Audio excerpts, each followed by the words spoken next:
So, now the power pack's turned on, everything's on. We can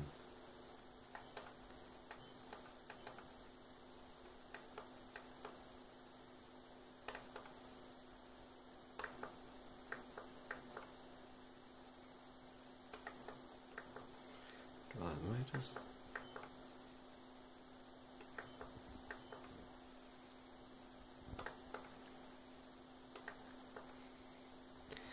Can't do the extruder because of temperature, so I can only set off the 3. And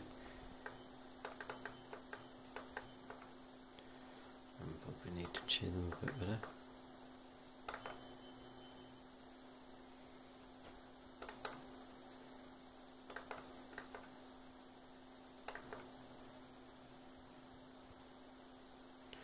But all in all, quite pleased.